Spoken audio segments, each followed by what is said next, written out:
बहुत सारे ऐसे लोग हैं जो ऐसा सोचते हैं कि भाई दांत का ट्रीटमेंट तो बहुत महंगा है और इसी वजह से वो दांत के ट्रीटमेंट को अवॉइड भी करते हैं, ट्रीटमेंट भी नहीं करवाते हैं, सिर्फ दवाई लेकर के काम चलाते रहते हैं। तो इस दांत की जो महंगाई है, दांत के ट्रीटमेंट की जो महंगाई है, उसे किस तरह से कम किया जा सकता है, इसी के बारे में हम जानेंगे आज। तो मैं आज के वीडियो में आपको बताऊंगी कि सीधे सीधे 5 से 10 हजार तक का जो खर्चा है वो आप कैसे बचा सकते हैं दांत के ट्रीटमेंट के ऊपर। तो इसका क्या राज है, तो इस राज को जानने के लिए तो आपको मेरा वीडियो पूरा देखना पड़ेगा। पूरा का पूरा देखिए, नहीं तो बीच में से कोई भी इंपॉर्टेंट जानकारी मिस हो जाएगी। Hello everyone, welcome back to my channel. मैं हूं डॉक्टर रजनी। तो चलिए वीडियो शुरू करने से पहले अगर आप मेरे चैनल पर नए हैं तो प्लीज मेरे चैनल को सब्सक्राइब कर दें और नीचे दिए गए बेल आइकन को जरूर प्रेस कर दें ताकि मेरे आने वाले हर नए वीडियो की नोटिफिकेशन आपको मिलती रहे।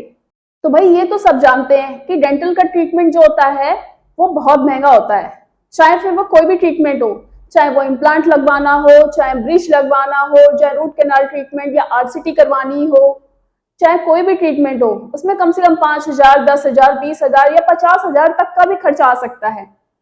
कुछ लोग तो ऐसे होते हैं कि इस ट्रीटमेंट से बचते हैं, अवॉइड करते रहते हैं और ट्रीटमेंट ही नहीं करवाते हैं। तो ये जो खर्चा आता है, इस खर्चे को हम कैसे कम कर सकते हैं, इस खर्चे से हम कैसे बच सकते हैं, इसी के बारे में मैं आज आपको बताऊंगी। तो चलिए सबसे पहले शुरू करते हैं आरसीटी से, यानी रूट कैनाल ट्रीटमेंट या जड़ के इलाज से। रूट कैनाल ट्रीटमेंट एक नॉर्मल ट्रीटमेंट है जिसके अंदर हम दांत को बचाते हैं ट्रीटमेंट करके, बजाय उसको निकालने के। अगर आप किसी नॉर्मल क्लिनिक में जाएंगे ट्रीटमेंट करवाने आरसीटी या रूट कैनाल का या जड़ का इलाज का, तो उसमें जो है कम से कम खर्चा आपको 3,000 तक आएगा। फिर आरसीटी करवाने के बाद कैप लगवाना भी बहुत जरूरी है, तो फिर ये खर्चा डबल हो जाएगा, मतलब कि कम से कम 6,000 तक का खर्चा आएगा एक दांत की आरसीटी विद कैप के साथ। ठीक है। फिर वही दूसरी तरफ क्या है कि अगर आप किसी हाईफाई क्लिनिक में जाते हैं तो वहां पर जो है सिर्फ आरसीटी का खर्चा आपको 5,000 तक आएगा और कैप तो जरूर है लगवाना, तो उसके बाद ये खर्चा डबल हो जाएगा, मतलब पूरा टोटल खर्चा 10,000 तक आता है। तो ये जो खर्चा है, इस खर्चे में कम से कम 5,000 से 10,000 तक आप कैसे बचा सकते हैं ट्रीटमेंट में, इसी के बारे में मैं आज आपको समझाऊंगी। तो इसे समझाने के लिए मैं आपको एक एग्जांपल देकर के समझाऊंगी, तो इस वीडियो को एंड तक जरूर देखिए, नहीं तो कोई भी इंपॉर्टेंट जानकारी मिस हो सकती है। तो सपोज कीजिए कि दो पेशेंट हैं, एक का नाम राम है और एक का नाम श्याम है। अब इन दोनों के ही दांत में जो है दर्द है, तो ये दोनों के दोनों जो है डॉक्टर के पास जाते हैं, डॉक्टर चेकअप करके जो है इन्हें बताते हैं। तो सबसे पहले हम बात करते हैं राम की। तो राम जो है जब डॉक्टर के पास चेकअप के लिए जाते हैं तब डॉक्टर उनको कहते हैं कि भाई तुम्हारे दांत के अंदर छोटी सी कैविटी हो गई है और इसी वजह से दर्द हो रहा है, तो इसमें जो है आप इस कैविटी को क्लीन करा के और इसमें फिलिंग करवा लो, तो ये दर्द भी ठीक हो जाएगा और ये कैविटी भी आगे नहीं बढ़ेगी, वही की वहीं स्टॉप हो जाएगी। तो राम क्या कहते हैं कि फिलिंग कर दो, तो डॉक्टर उस कैविटी को क्लीन करके उसमें फिलिंग कर देते हैं और फिर उसके बाद राम घर चले जाते हैं, उनका दर्द ठीक हो जाता है। अब दूसरी तरफ बात करते हैं श्याम की। श्याम का जब चेकअप करते हैं डॉक्टर तो कहते हैं कि भाई तुम्हें भी छोटी सी कैविटी हो गई है, इसी वजह से जो है दर्द हो रहा है, तो इस दांत को जो है दांत की कैविटी को क्लीन करवा के इसमें फिलिंग करवा लो ताकि ये कैविटी आगे ना बढ़े और दर्द भी ठीक हो जाए।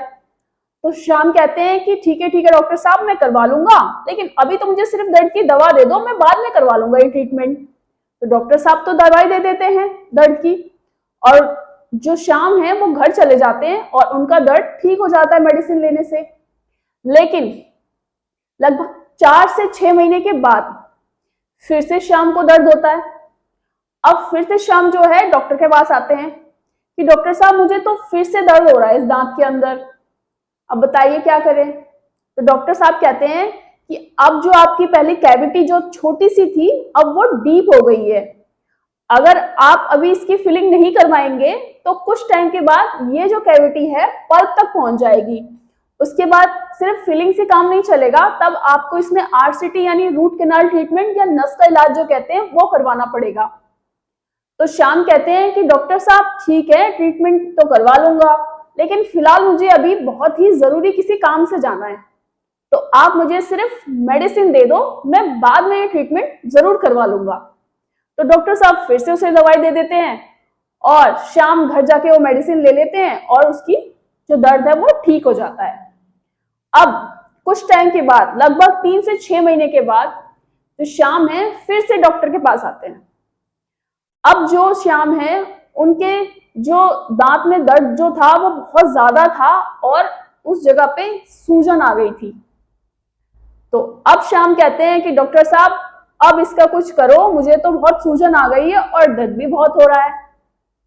तब डॉक्टर उनको बताते हैं चेकअप करके कि भाई तुम्हारे जो दांत की छोटी सी कैविटी थी अब वो इतनी ज्यादा डीप हो गई है कि वो पल्प तक पहुंच गई है।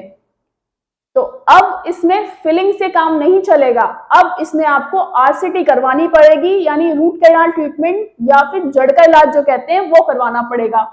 श्याम कहते हैं कि पर डॉक्टर साहब आपने तो मुझसे कहा था कि आप फिलिंग कर देंगे तो ये ठीक हो जाएगा। तब डॉक्टर कहते हैं कि उस टाइम ये कैविटी इतनी डीप नहीं थी, वो पल्प तक नहीं पहुंची थी, तो तब हम फिलिंग कर सकते थे, लेकिन अब हम इसमें फिलिंग नहीं कर सकते। अगर अब मैं इस दांत में फिलिंग करूंगा तो इस दांत के अंदर जो है दर्द बढ़ जाएगा और सूजन भी बढ़ जाएगी, साथ ही साथ इस दांत के अंदर नीचे पस हो जाएगा। अब सिर्फ फिलिंग से काम नहीं चलेगा, आपको इस दांत में आरसीटी करवानी पड़ेगी। तो फिर श्याम के पास अब कोई ऑप्शन बचता नहीं है। तब डॉक्टर उसको पूछते हैं कि भाई तुम्हारे पास अब सिर्फ 2 ऑप्शन है, अगर आपको इस दांत को बचाना है तो आपको आरसीटी करवानी पड़ेगी, और अगर इस दांत को नहीं बचाना है तो दांत को निकलवा दीजिए, सिंपल। तब श्याम कहते हैं डॉक्टर साहब मुझे तो दांत को बचाना है।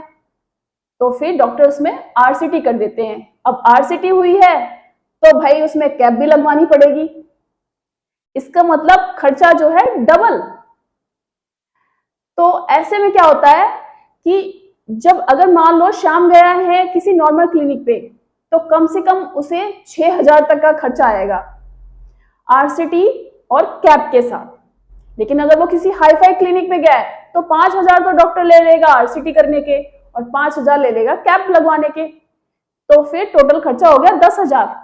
तो ये जो खर्चा है पूरा डबल हो गया। तो फ्रेंड्स अब बात करते हैं हम राम की। वहीं दूसरी तरफ जो राम है, जब उनको छोटी सी कैविटी हुई थी और जो डॉक्टर के पास आए थे तभी उन्होंने उसको क्लीन करवा के उसमें फिलिंग करवा ली थी। तो उस जो फिलिंग के अंदर जो खर्चा है, आपका जो प्रिस्क्रिप्शन वगैरह, मेडिसिन वगैरह और फीस डॉक्टर की है, उन सबको मिला के लगभग 1,000 तक का ही खर्चा आता है, इससे ज्यादा नहीं आता है। और इतने में ही उनका काम चल गया और वो जो कैविटी थी वो आगे भी नहीं बढ़ी और वो दांत जो है उनका सेफ हो गया। तो इससे ये जानने को मिलता है कि अगर आप किसी भी चीज को इग्नोर करेंगे, आपने दांत के ट्रीटमेंट को उस टाइम पे इग्नोर कर दिया, छोटी सी कैविटी को, अब वो बड़ी हो गई तो भाई खर्चा तो डबल होगा ही, डबल क्या 10 गुना हो गया खर्चा लगभग। तो इस केस में राम तो समझदार निकले, उनको छोटी सी कैविटी हुई, उन्होंने फिलिंग करवा ली और अब वो उन्हें कोई ना दर्द है ना कुछ है, आराम से खाना खा रहे हैं और दांत भी बच गया, प्लस उनको आरसीटी भी नहीं करवानी पड़ी और ना ही कैप लगवानी पड़ी। तो दांत के ट्रीटमेंट का खर्चा भी बच गया और बहुत कम पैसों में उनका ट्रीटमेंट हो गया स्टार्टिंग में ही। लेकिन कुछ लोग ऐसा कहते हैं कि डॉक्टर साहब फिलिंग तो निकल जाती है, लेकिन ऐसा नहीं है। अगर आपकी कैविटी छोटी है तो फिलिंग बिल्कुल नहीं निकलेगी, लेकिन अगर आपकी कैविटी जो है दांत की वो बड़ी है और 2 दांतों के बीच कैविटी है, मोस्टली जो है 2 दांतों के बीच जो कैविटी होती है वहां से फिलिंग निकलने के चांस रहते हैं, क्योंकि उस फिलिंग को नीचे की तरफ से कोई सपोर्ट नहीं होता, नीचे सिर्फ मसूड़े होते हैं और मसूड़ों पर तो फिलिंग टिकती नहीं है। तो उस टाइम पे कुछ टाइम के बाद फिलिंग निकलने के चांस रहते हैं, लेकिन वो फिलिंग दोबारा भी हो जाती है। अब मान लीजिए कि 6 से 7 साल हो गए हैं, आपने फिलिंग करवा ली छोटी सी कैविटी में ही, ठीक है, अब 7-8 साल के बाद वो फिलिंग निकल गई तो उस जगह पे फिर से फिलिंग करवा लीजिए। इससे क्या है कि आपकी जो कैविटी थी वहीं पर स्टॉप हुई है, आगे नहीं बढ़ी है, और फिर से फिलिंग करवा लेंगे तो वही जो है वो टिकी रहेगी। और ऐसे में क्या हुआ कि भाई राम ने तो 1,000 रुपए खर्च कर लिए एक ही सिटिंग में, स्टार्टिंग में फिलिंग करवा ली और उसने कम से कम उस ट्रीटमेंट पे कम से कम 10,000 तक जो है अपने रुपए बचा लिए। वही श्याम जो है उसका टोटल अगर खर्चा मानकर देखें, जितनी भी सिटिंग्स हुई हैं, और तो उसका कम से कम 11,000 तक का खर्चा तो आराम से आया होगा।